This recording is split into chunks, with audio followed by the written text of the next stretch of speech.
The biggest lie the devil ever wanted you to believe is that he doesn't exist.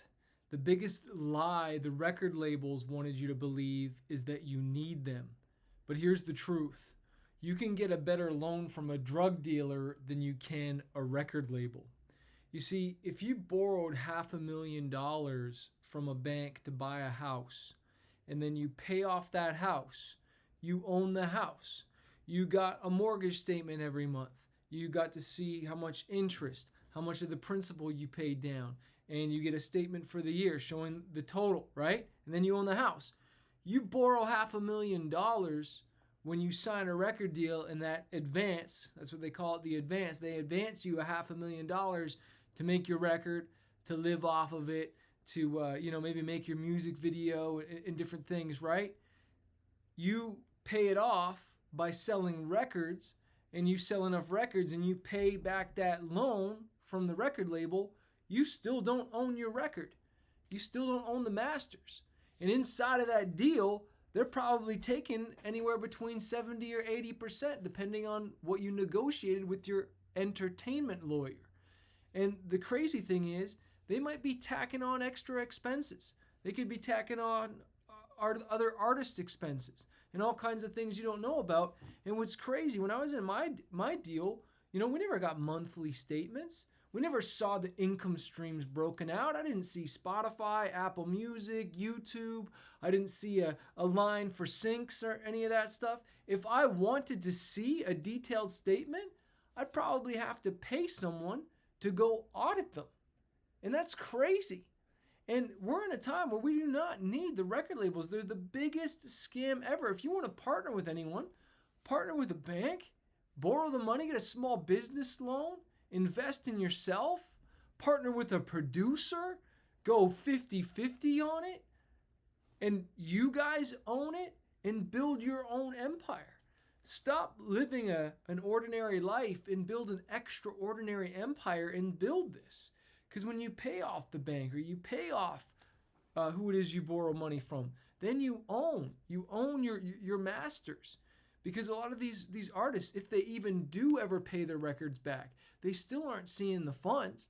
And there's so many stories. I'm talking mainstream labels. I'm talking Christian labels, Christian record labels. I know stories of artists who had to hire an accountant to go audit the label to go get untold amounts of money back from them. All right? So don't think just because it's a Christian label or whatever label that they're playing clean or they're playing real. No, they're holding money from you. And be careful about the managers. Because look at it this way. You sign a deal and they're taking 80%, 70%, whatever it is.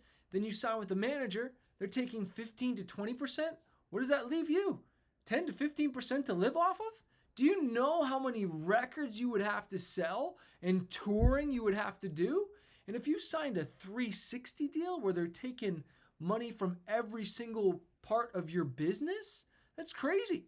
I remember one manager said to me, he's like, yo, you sign with me, man? He's like, even if your grandmother buys a CD, I want 15%. And I was like, oh my gosh. But I want to preface this one thing. All right, this one thing, and you understand you can get out of your record deal. Thank God my record deal was only for 3 records. There were 7 years, 7 long years. They had rights to the record, and I could have put my own money in and blown it up myself and reaped all the benefits. What I learned from signing with a label is I learned how the business worked. I got to see what the A&Rs do, what it took to promote a record, what it took to sell records, how touring worked. I learned about radio. I learned about scheduling release dates. You see, I didn't take the mistake that I made and just said, hey, I made a mistake. I learned from my mistakes. I watched how the business worked.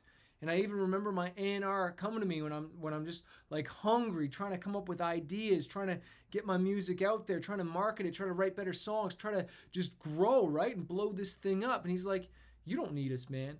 He's like, don't get it twisted. He's like, you do more for your career than we could possibly do for you. And when I finally went independent, I started to realize I can hire what you call indies. There are independent publicists, independent radio companies, independent marketing agencies, indie. There's independence, as opposed to people that are just hired by the record label. It's kind of like you hiring an employee versus you hiring a contractor. If I hire a contractor to work for me, right, for a period of time or something, they can work for other people, as opposed to me hiring somebody and they work for me 24/7.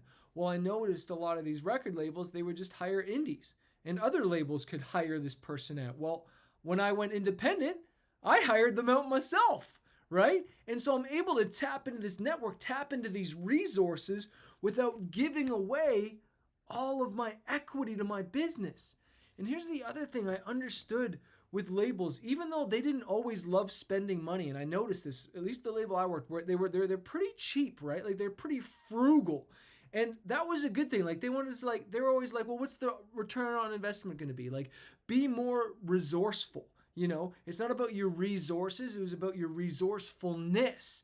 And so we would have to take these smaller budgets and do big things with them, as opposed to just throwing tons of money. And what's wild is I literally watched like one artist where they spent $50,000 on a music video and it turned out like garbage, where we spent like maybe $5,000, $2,000 on a music video, and it turned out amazing because of the idea. So it's not always about the money, it's about the big idea.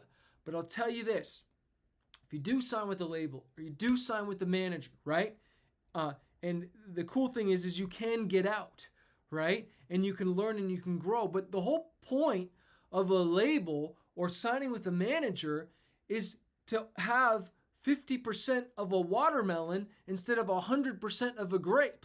And I don't know about you, but I would rather have 50% of a watermelon than 100% of a grape. The pie is supposed to be bigger. But unfortunately, the number one law and rule of success is broken as soon as you sign with a record label. And that's that you don't maintain control. You have given control. You have outsourced control to your career when you sign with a record label. And that's why I always say, don't outsource your marketing. Sure, hire it, get help or whatnot, but outsourcing your marketing is like outsourcing your love life. And nobody wants to outsource their love life, okay? So you got to understand and be very careful. You are in the driver's seat of your career. Nobody is going to care about your music career as much as you do. They're not going to go to sleep thinking about your music career. They're not going to wake up thinking about their music career. They're not going to have those, late nights where you're up at night and you can't sleep because you're so excited about yours. They're like, once 5 o'clock hits, they're checked out.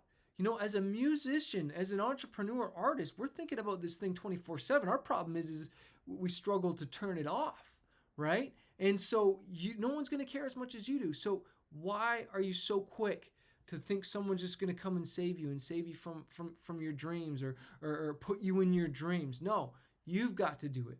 Yes, hire the right team. Find the right people. If your dream doesn't require a team, you're not thinking big enough. And so you do need team members. You need to build your team, but be strategic, right? Make it fair. Like, why can't it be fair? Why can't it be honest? Good morals is good economics, right? So surround yourself with people that are going to cause you to stretch, people that are going to be honest, right? You want someone that's honest, that's got integrity, that's got a good track record, and that, believes in you. And then you believe in it. And partner, both people have to have skin in the game. It shouldn't be you doing all the work and then someone's just benefiting off all the work. Like, I kind of look at it, the label's really smart, man. They make us think we need them. And then it's like, oh, well, you better work or your songs better do good, or you better tour, or you better do this, or else you're going to get dropped, right? And it's kind of like this threat out there, like, well, I don't want to get dropped. I need the label, so I better hustle and work for them. And I'm doing all this marketing and promotion. I'm the one who's, driving through the night, flying through the night, going to all of these cities playing. Well, the label's just sitting back collecting all the royalties. What I love the most now is anything I do something. When I do something great and something pops off, I reap the rewards for that. And the last thing I'll say is what artists need to have is you need to have a long-term plan in mind. You need to stop thinking in 5 weeks, 5 months. You need to be thinking like 5 years, thinking in decades, because your albums can continue to pay you for over 10, 20, 30 years. And if you own the rights, well, then you've got an income stream that is paying you for the rest of your life. Like, that's what I teach a lot of artists, is the idea of this sales while I sleep soundly. It's called Swiss dollars. And it's the idea that you are unplugging from having to trade your time for money. And if you're still watching this video, really lean in here. Stop trading your time to make money. You invest your time once and then you get paid forever. That's what's so powerful about the music industry. That's why so many artists and musicians can have a powerful lifestyle once it blows up, is because right now people are streaming my music and I'm getting paid for it. While I'm recording this video, I'm making money from Spotify, from YouTube, from Apple Music, from Amazon, from whatever, radio, right? Royalties, because I did the work years ago, but I'm still getting paid for it today. So stop investing your time in things where you only get paid once, and invest your time in things that are going to pay you over and over and over again. I hope this video has helped you. Share it with someone that will inspire them. Hit subscribe, leave a comment, and if you want more help, join our next Spotify challenge. Go to 10xyourfanbase.com/live challenge, and I'll see you there.